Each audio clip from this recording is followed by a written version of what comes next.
তারা উৎসাহিত করেন দুটি নায়িকার মূর্তির রূপকে দুটো দিকে শিফট করার জন্য। একটা হচ্ছে বৈজয়ন্তীমালা ফিক্সড ফর দুর্গা, আর একটা হচ্ছে হেমা মালিনী ফিক্সড ফর সরস্বতী। এই দুটো মুখকে ওরা গ্রহণ করে, এবং যখনই এই মুখের আদল এই ড্রয়িং ওরা গ্রহণ করতে লাগলো, তখন কিন্তু কুমোরটুলিতেই মূর্তি নির্মাণের নামটা বদলে গেল। প্রথমে ছিল খাস বাংলা, তারপরে হলো দোভাষী, নামটা বদলে এবার হলো ছবিয়ানা। হ্যাঁ, ছবিয়ানা মানে ইন্সপায়ার্ড বাই ফুয়েল। হ্যাঁ, এই দেখুন একটা কুমোরটুলির ভিতরে টুকটুক টুকটুক করে অনেকগুলো পরীক্ষা নিরীক্ষা চলছে। আগে তো এটা ছিল, যখন ধরো তোমার অনেকবারই যখন মূর্তিকার পারিবারিক মূর্তিকার, তাদেরকে কিন্তু বলতো যে পরিবারের যে গিন্নি, বড় গিন্নি, তার মুখের আদলে হবে, পরিবারের ছোট ছেলের মুখের আদলে কার্তিক, যে মেয়েটির বিয়ে হয়নি তার মুখের আদলে হবে সরস্বতী। কিন্তু ছিলই, হ্যাঁ এরকম ছিল।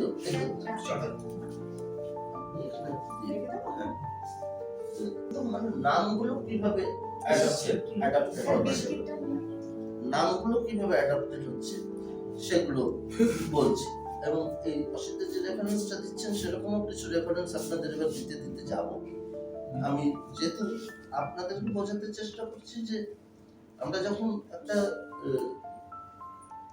রিসার্চ করছিলাম কি কি ধরনের আমাদের আর্টের যেমন একটা শব্দ থাকে, আর্টের কোনো টার্মিনোলজি আছে, আর্টের কোনো গ্র্যাজুয়াল বা কন্টিনিউয়াস চলছে নাকি তার কোনো চেঞ্জেস আসছে, চেঞ্জেস যদি এসে থাকে তাহলে সেগুলো কিসের দ্বারা ইন্সপায়ার্ড হচ্ছে, সেই শর্তগুলোকে মেনে তো কাজটাকে করতে হয়।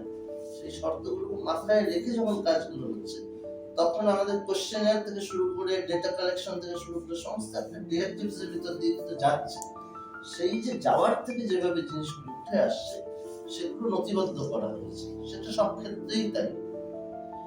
এটা এমন নয় যে এটা শুধুমাত্র দুর্গা পুজোর কথা বলা হচ্ছে, এটা 16 সাজ যখন তৈরি হচ্ছে তার ক্ষেত্রেও তাই, এটা যখন পটের দুর্গা তৈরি হচ্ছে তার ক্ষেত্রেও তাই, এটা যখন তৈরি হচ্ছে ডোমপাড়ার যখন মণ্ডপ হচ্ছে তার ক্ষেত্রেও তাই। এইভাবে আমরা ধরতে দিয়েছিলাম। তো যেখান থেকে শুরুটা হলো যে এই যে সূত্রধরেদের মূর্তি থেকে আস্তে আস্তে কিভাবে পাল্টাচ্ছে, এটাকেও যদি ভেঙে ভেঙে দেখা যায় যে এখনো আমরা দেখেছি যে বীরভূমে অনেক জায়গায় সূত্রধর কারিগরেরাই কাজ করে, সূত্রধর কারিগরেরাই কাজ করে, এবং সূত্রধর কারিগরদের কাজের একটা মজা হচ্ছে যে ওরা এখনো যখন কাজ করেন বীরভূমের পুরোনো বাড়িগুলোতে, ওরা কুমোরটুলির লোকেদের মতো ছাঁচ ব্যবহার করে। ওরা প্রত্যেক বছর নিজেদের একটা ড্রয়িং থাকে, ওদের একটা খাঁচার।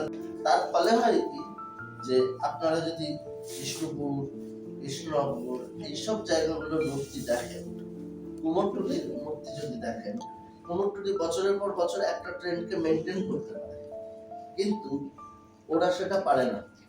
কারণ যেহেতু ওরা ডাইরেক্ট বানায়, তাই একটা মাথায় একটা ছাপছুপ থাকে ঠিকই, ছবি টবিও আজকাল দেখায়, কিন্তু মুখটা অদল বদল হতে যায়, মুখটা পাল্টে যায়। কারণ ওরা ওই সরাসরি ছাঁচ করে বানানোর যে মজার প্রক্রিয়াটা, ওটাকে ওরা করে না। এইরকম কতগুলো জিনিস কিন্তু আছে। তো এইটা একটা দিক আমরা যেটা পেলাম, যেটা একদম কমপ্লিট অপোজিট দুটো শর্ত তৈরি হচ্ছে কলকাতা দুর্গাপূজায়, যখন প্রশিক্ষিত শিল্পীরা একটা কাজ করছে। তার মানে পরিতোষ সেন যখন ভাবছেন তখন তিনি দুর্গাকে কি ভাবছেন, শানু লাহিড়ী যখন ভাবছেন কি ভাবছেন, মীরা মুখার্জি যখন ভাবছেন কিভাবে ভাবছেন, যারা সকল কুমোর, যারা একেবারেই কুমোর নয়, সূত্রধর। তাই রমেশ পাল কুমোর ছিলেন না, রমেশ পাল কুমোর, কারণ রমেশ পাল একটা ব্রেক, হ্যাঁ রমেশ পাল ফরম্যাট, তার থেকে একটা ব্রেক হচ্ছে রমেশ পাল কুমোর। কিন্তু রমেশ পাল এডুকেশন ছিল আর্ট কলেজ, হ্যাঁ। ওই কিন্তু পাল শব্দটার কারণে এই শিল্পীদের মধ্যে আসতে পারে, কিন্তু ওর কিন্তু স্টুডিও কুমোর ছিল। আরেকজন ছিলেন গোরাচাঁদ পাল, যার পেছনে সমস্ত ছবি টবি আঁকা থাকতো, সিনারি আঁকা থাকতো। সরস্বতী রাজা পেছনে বড় সিনারি আঁকা, আবার দুর্গার পেছনে দেখেছি। গোরাচাঁদ পালের এই ট্রেনটা অনেকদিন চলেছে অনেক জায়গায়। এটা আমরা বলছি ওই সিনসিনারি দেওয়ার দুর্গার যে চলটা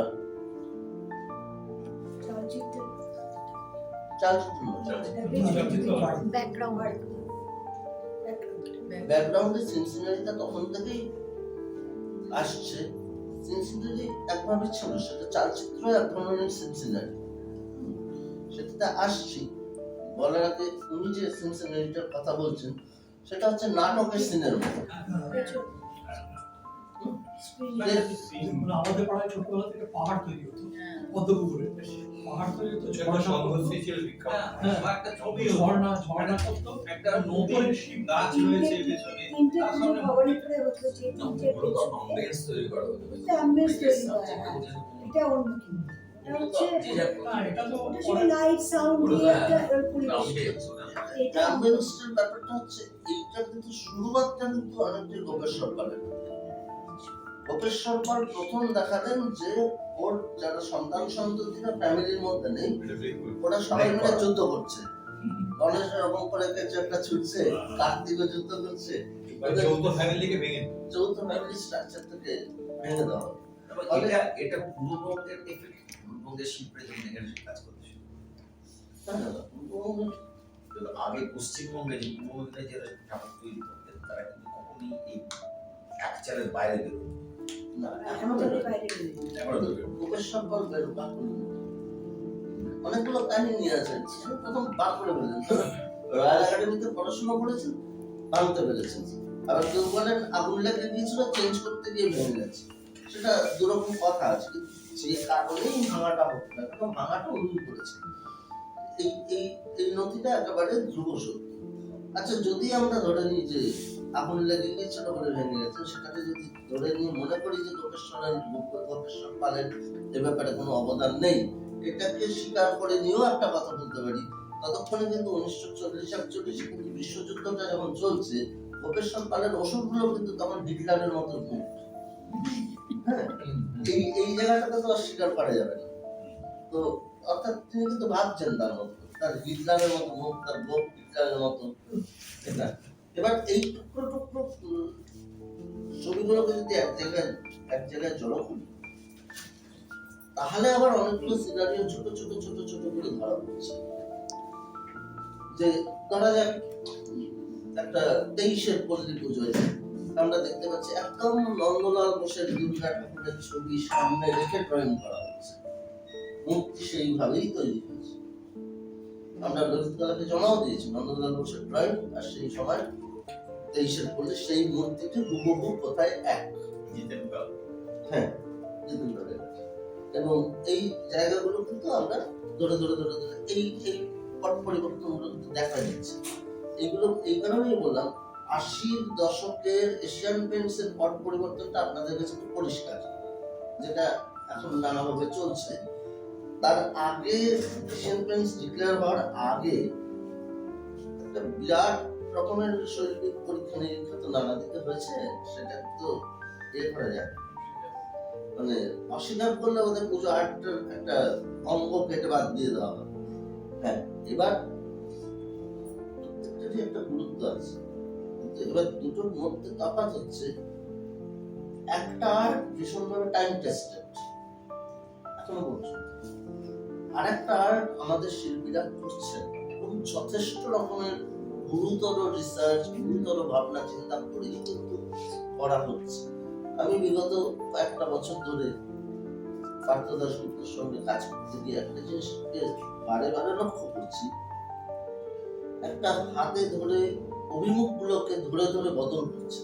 পুজোর যে বিভিন্ন অভিমুখ হয়, ধরা যাক একটা মণ্ডপ থেকেই যদি ধরি, যে মণ্ডপের স্ট্রাকচার বাঁশ বেত থেকে বার করে এনে একেবারে লোহা বা ইটে দিয়ে ঢুকে পড়ে, ইটের কি কত রকমের পসিবিলিটিস আছে, একটা লোহারই বা কত রকমের পসিবিলিটিস আছে। এবার লোহার পসিবিলিটিসটাকে আবার উল্টো দিক থেকে অ্যাড্রেস করছে, তার সঙ্গে হয়তো আলপনাকে জুড়ে দিচ্ছে। কিন্তু একটা অদ্ভুত অনুসন্ধান যেটা লক্ষ্য করা যাচ্ছে, সেটা হচ্ছে থিমটা যখন বলছেন, থিমটা একটা আশ্রয় মাত্র, ওই থিমটা বড় কথা নয়। বড় কথাটা যেটা, সেটা হচ্ছে বিভিন্ন শিল্পীরা যোগদান করছেন। অর্থাৎ পুজো মাঠের শিল্পী যেটা একটা মুখ, ব্যাপারটা আসলে একটা মুখ নয়, কোথাও একটা শিল্পীরা এসে জড়ো হচ্ছেন।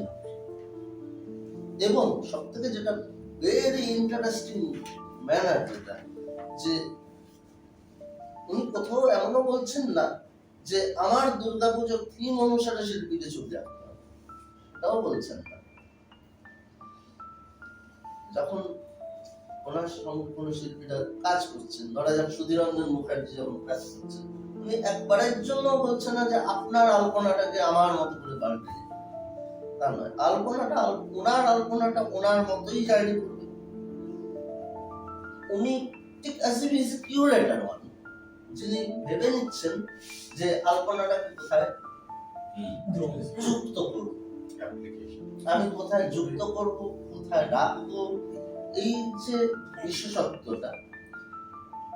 এবং উনি কিন্তু কোনো গবেষককে বলছেন, হয়তো গবেষক হিসেবে আমার নামটা হয়তো দিয়েছেন, এবং গবেষককে ইনসিস্ট করছেন না কোন থিম লাইন লেখার জন্য। এটার কি কোনো ইতিহাস আছে? দরকার হলে উনি হয়তো একেবারে বিষ্ণুপুরের মন্দিরে ইটের ফলকের কাছে চলে যাচ্ছেন, হ্যাঁ, যে ওইখানে কি কোনো সিউড়িতে বা কোথাও কি দুর্গা ঠাকুরের পোড়ামাটির ফলক দিয়ে কি দুর্গা ঠাকুর হয়নি, সেটাও লিখেছিল। এই যে এরাগুলোকে কিন্তু উনি ওনার মতো করে দেখছেন। আমি অন্তত ওনার সাথে কাজ করতে গিয়ে যেটা অনুভব করছি, যে উনি কোথাওই কারোর উপর কিছু চাপিয়ে দিচ্ছেন না, ঠিক উল্টোটা। উনি যখন প্রত্যেকের কাছে কাছে যাচ্ছেন, তাদের কাজ দেখছেন, তাদের সঙ্গে মিশছেন, তাদের সাথে কথা বলছেন, কিন্তু ঠিক সময় এলে একটা সমন্বয় সাধন করছেন, একটা সমন্বয় সাধন করছেন। অর্থাৎ একটা অনুবাদন হচ্ছে, এটা ক্লিয়ার যে আপনি একটা দুর্গা মণ্ডপ দেখতে আসেন, কিংবা শুধু একটা দুর্গা ঠাকুর, আপনি আসলে শহরের আরো এক তুচ্ছ শিল্পীর কাজকে দেখতে এসেছেন, যেখানে আমরা সবাই মিলে আসলে শিল্পকর্মই দেখতে যাচ্ছি, যেখানে দুর্গার মূর্তিটাও একটা শিল্পকর্মের মধ্যেই পড়ে, সেটাও শিল্পকর্মের বাইরে নয়। উনি তো খুঁজছেন সেইভাবে, প্রত্যেকবার তো বদল হয়ে যাচ্ছে, একবারে এক এক রকম শিল্পীরা ওনার সঙ্গে জার্নি করছে।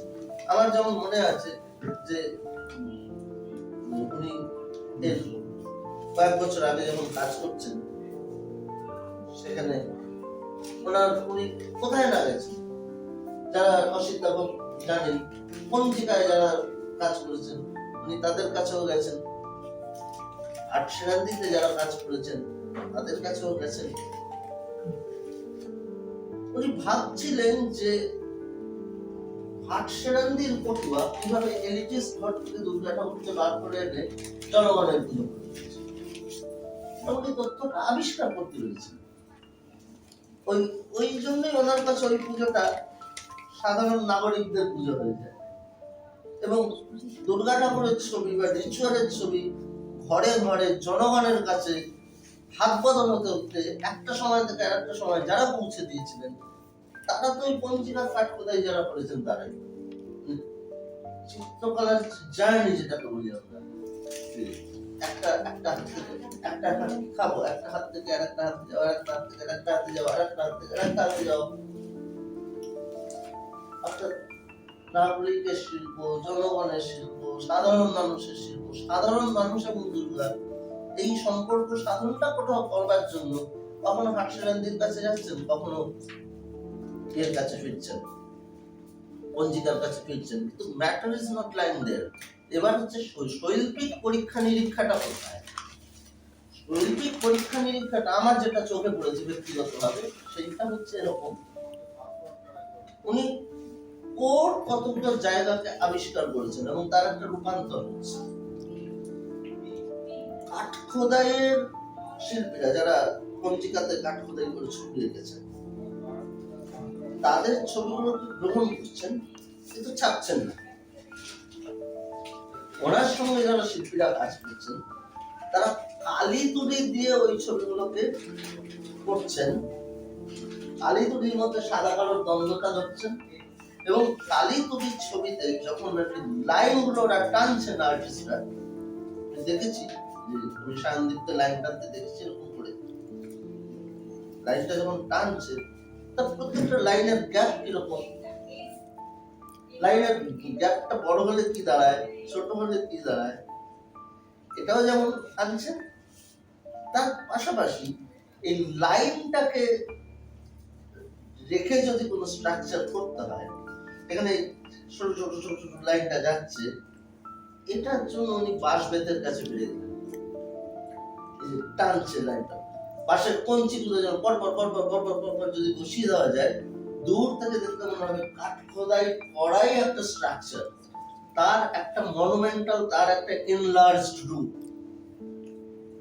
এই যে একটা রূপান্তর ভাবনা একটা শিল্পীকে পীড়িত করে, হ্যাঁ পীড়িত তো করেই, বা খোঁজেন, তো কেউ তো একটা খোঁজেন, কিভাবে খুঁজছেন উনি, কাঠ একটা মনে হলো যে একটা পঞ্জিকায় ছাপা রথ, তাকে একটা 40 ফুট উঁচু রথ বানাতে হবে, সেটা কি দিয়ে, সেই একদম সেই ডিরেক্ট সেই এফেক্টের কাছাকাছি আমি কি করে রিচ করবো, ওই রিচিং পয়েন্টটা কি হবে, এই রিচিং পয়েন্টটাকে খোঁজবার জন্য ওই যে ডোমপাড়ার লোকেদের কাছে ফিরে যাওয়া, যাদের হাতে ওই বাঁশের মার গাছটা আছে, এই অনুসন্ধানটা হচ্ছে একটা আর্টিস্টের স্কিল। এটা শুধু হাতের স্কিল থাকতে হয় না, এটা একটা মস্তিষ্কজাত স্কিল থাকতে হয়, হ্যাঁ এইটার একটা মস্তিষ্কজাত স্কিল থাকতে হয়।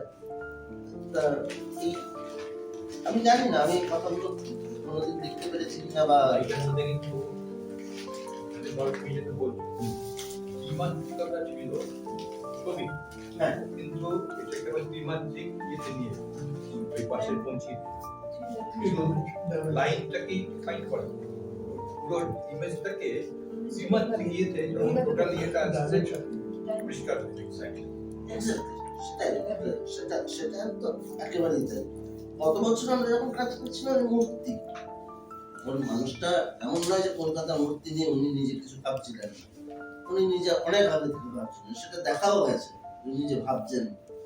উনি যখন কলকাতার মূর্তি নিয়ে আমাকে ওই প্রথম গবেষণার জন্য নিযুক্ত কলিকাতার মূর্তি নিয়ে, তার আগেই দেখছি যে মূর্তি নিয়ে উনি ভাবছেন, মূর্তি নিয়ে দেখছেন, তো সত্যি তো উনি কেন মূর্তি নিয়ে দেখছেন, এই জায়গাটা একজন শিল্পী কতটা পরিষ্কার থাকতে হবে, যে ওনার কাছে কিন্তু এটা খুব পরিষ্কার যে জমিদার বাড়ির আঙিনা থেকে দুর্গা এখন পথে, দুর্গাও পথে।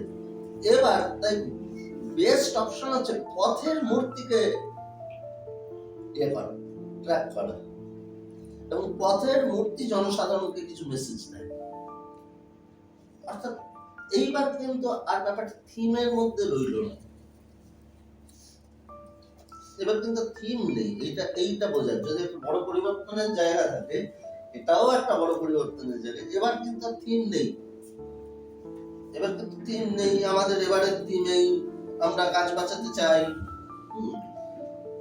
এরকমটা একেবারেই নয়, বা আমরা পরিযায়ী শ্রমিকদের ইয়ে করছি, বা আমরা পুরোনার দ্বারা এফেক্টেড লোকদের বলছি, একদম নয়, কোনো থিম নেই। যেটা আছে সেটা হচ্ছে আর্ট প্র্যাকটিস, আর্ট প্র্যাকটিসের সরাসরি প্রয়োগ। এইবার একদম আর্ট প্র্যাকটিসে ঢুকে গেছে, থিম নেই, রিলেট করছেন। দুর্গা যদি পথের মূর্তি হয়, নেতাজির মূর্তিটাও পথের মূর্তি। এবার দুর্গা কি দাবি করে না, নেতাজি কি দাবি করছে? নেতাজি একটা স্থায়ী উপস্থিতি দাবি করছে, দুর্গা স্থায়ী উপস্থিতিটা দাবি করছে না, সে তার স্থায়ী উপস্থিতিটা দাবি করছে না, সে আবার ফিরে আসবে, কিন্তু তার স্থায়িত্বটা সে কোথায় রাখছে? ইনস্টেড অফ 5 মাথার মোষ, সে তার স্থায়িত্বটা রাখছে মনে। একটা 3 দিনের জন্য একটা স্থায়ী উপস্থিতি কিভাবে বাকি 12 মাসের জন্য মনের ভেতরে রয়ে গেল, একটা অ্যাবস্ট্রাক্ট স্পেসে রয়ে গেল, অনেকটা ওই জেমসনের থিওরির মতো, কগনিটিভ ম্যাপিং এর জেমসন সাহেবের থিওরির মতো, যে আমরা একটা অ্যাবস্ট্রাক্ট স্পেসে আজকের জায়গায় দাঁড়িয়ে, আজকের ইকোনমিক্যাল কন্ডিশনে দাঁড়িয়ে, আজকে সোশ্যাল কন্ডিশনে দাঁড়িয়ে আমার লোকেশনটা কোথায়, হ্যাঁ, আমি কি দিয়ে কোন অবস্থায় দাঁড়িয়ে নিজেকে চিনবো বা কোন অবস্থায় দাঁড়িয়ে নিজেকে বুঝবো, এক্স্যাক্টলি যেন জেমসন সাহেবের থিওরিটাকে অ্যাপ্লাই করছে নিজে নিজে। এই জন্য ভারতবর্ষীয় এক জেমসনের পরীক্ষা নিরীক্ষা চলছে। বললাম তো ছবি দরকার নেই, তুমি বলে যাও সেটাই ছবি। এই যে জায়গাটা আবার অনেক সময় আমরা বুঝতেও পারি না, এরকম হয়। উনি ধরুন একটা জিনিসকে অ্যাড্রেস করছেন, আমি ধরুন একটা জিনিসকে লিখছি, তখন দেখা যাচ্ছে যে আমি জানি আমি ঠিক লিখছি, বেঠিক তো লিখছি না, এটা তো শিওর। বেঠিকটা বড় কথা না, হয়তো ভাবনাটা অ্যাড্রেস করছে না, ঠিক বেঠিকটাও বড় কথা না। এইটা আমার কাছে একটা বড় শিক্ষা। যে মাঠে একজন শিল্পীর সাথে গবেষণার কাজে যুক্ত হয়ে একটা খুব বড় এডুকেশন হচ্ছে যে আমি নিজে আর যাই করলে আমরা বেঠিক লিখছি, বেঠিকের কতগুলো অন্য শর্ত থাকে, কিন্তু আমি ঠিকও লিখছি না। এমনটা নয় যে আইডিয়াটা বুঝছি না, আইডিয়াটা ডেফিনেটলি বুঝছি, আইডিয়াটাকে অ্যাড্রেস করছি, কিন্তু যেটা অ্যাড্রেস করছি সেটা হয়তো ফিট করছে না for the above mention project. এইটা একটা বিরাট শিক্ষা। এই এই এই এই জ্বালাতনটা বা এই মানসিক যন্ত্রণাটা, এইটা একটা মানুষের মধ্যে যে প্রশ্নটা তৈরি করে, এটা আরেক ধাপ একটা গবেষণাকে এগিয়ে নিয়ে যায়। এটা একটা গবেষণা মানে চারটে থিম লিখে দেওয়া নয়, একেবারেই নয়, একেবারেই চারটে থিম লিখে দেওয়া নয়, বা একেবারেই চারটে কথা লিখে দেওয়া নয়। আমরা গত বছর যখন মূর্তি নিয়ে স্টাডিটা হচ্ছিল, উনি আমার বলছেন তোমার কলকাতার মূর্তি নিয়ে যা যা যা যা, মনে হচ্ছে তুমি সেই লিখতে লিখতে যাও। এবং দেখা যাচ্ছে যে উনি নিজেও কাজ করছে,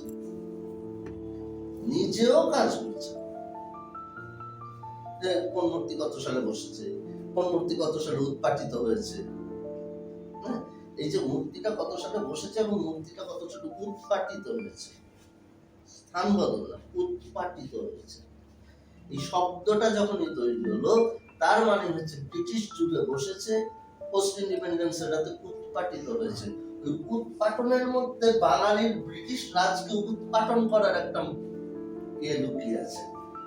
এই যে শব্দগুলোকে চুজ করা, এটাও এক ধরনের গবেষণাকে শেখায় যে আমি কোন শব্দটা সরাবো। মানে এটা হতেই পারে, আমি বলতেই পারি যে ভিক্টোরিয়ার সামনে মূর্তিটা ছিল স্থানান্তরিত হয়ে লাটবাগানে, না স্থানান্তরিত হয়ে লাটবাগানে উৎপাটিত হয়ে লাটবাগানে। এই যে জায়গাটা, এটাই হচ্ছে গবেষণার শব্দ। মানে আমি কোন শব্দটাকে ব্যবহার করব, কোনটাকে নেব, যে আমি উৎপাটিত শব্দটা নেব না স্থানান্তরিত শব্দটা নেব। স্থানান্তরিত শব্দটা নিলেই কিন্তু আর হলো না জিনিসটা। এটা করতে করতে করতে করতে নিজেই বলছেন যে আসলে কিন্তু মনে হয় না যে মূর্তি শহর চেনায়, শ্যামবাজার রাজপাতার মোড়ে নেতাজি মূর্তি, এই নেতাজি মূর্তি ঘোড়ার লেজটা যেদিকে আছে ওইদিকে উর্পি, বা মুখটা যেদিকে আছে ওদিকে আরজি কর করি তো। এখনো কেন মিছিল করতে গিয়ে বলতে হয় গান্ধী মূর্তির পাদদেশে জমা হয়েছে, ওই জায়গাটার তো একটা আলাদা নাম আছে, গান্ধী মূর্তির পাদদেশে না বললেও হতে হয়। কিন্তু ওই মূর্তি শহর চেনায়, এই যে একটা জিনিসকে লোকেট করছেন একজন মানুষ, একজন শিল্পী, এইটা আমার মনে হচ্ছে এটা বদল। ইটস নট থিম বলা যায় না। তো এই যে বিভিন্ন অভিমুখের বদল, এগুলো চোখে পড়ছে। এবার এগুলো এক এক জায়গায় এক এক ভাবে এক এক রকম ভাবে চোখে পড়েছে, এক একজন মানুষ এক এক রকম ভাবে অ্যাড্রেস করছে। কিন্তু কোথাও একটা আমরা বোধহয় থিমের বাইরে বেরিয়ে এসেছি, এটা পরিষ্কার। এটা থিমের বদলে একটা সরাসরি হয়তো একটা আর্ট প্র্যাকটিসকে ইয়ে করছে। থিম বা একটা কিছুকে রাখতে হয়। এবারে আমি যে নামকরণটা করেছেন ওটাই তো, এটা কোনো থিমই হয় না, থিমের মধ্যেই পড়ে না। দুটো আসলে দুটো প্রক্রিয়া। এবার তো দেখেছি মাঠ খোদাই, কাঠ খোদাই, আসলে দুটো প্রক্রিয়া। কলকাতার মূর্তিকথা তো একটা ইতিহাস আসলে, অথচ ইতিহাস না। এইটা কিন্তু খুব বোঝার জায়গা।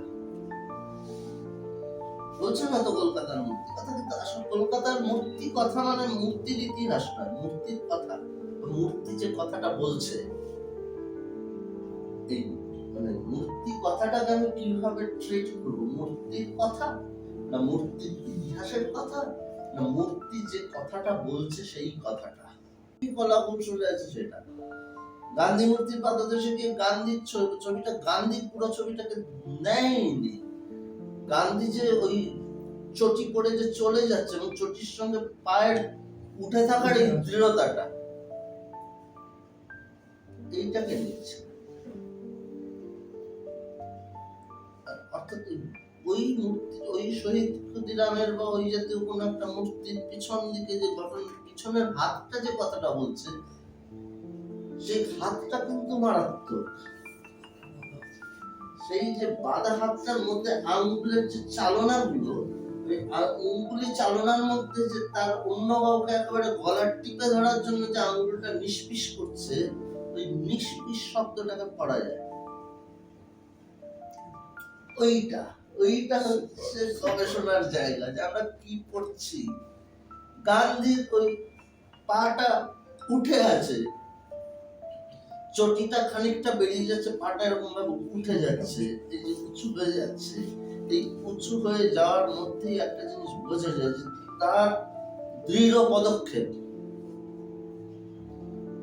একটা অদ্ভুত দ্বন্দ্ব তৈরি করছে। যে গান্ধীকে বলা হয়েছিল, আমরা দেখেছি, সেটা নন্দলাল বসুর ডান্ডি অভিযান নয়। নন্দলাল বসুর ডান্ডি অভিযান একদম ইজিপ্টের ফারাওয়ের মতো স্ট্রেট যায়। এই গান্ধী কিন্তু অনেকটা নুয়ে পড়ছে, কিন্তু তার চলনটা নুয়ে পড়ছে না।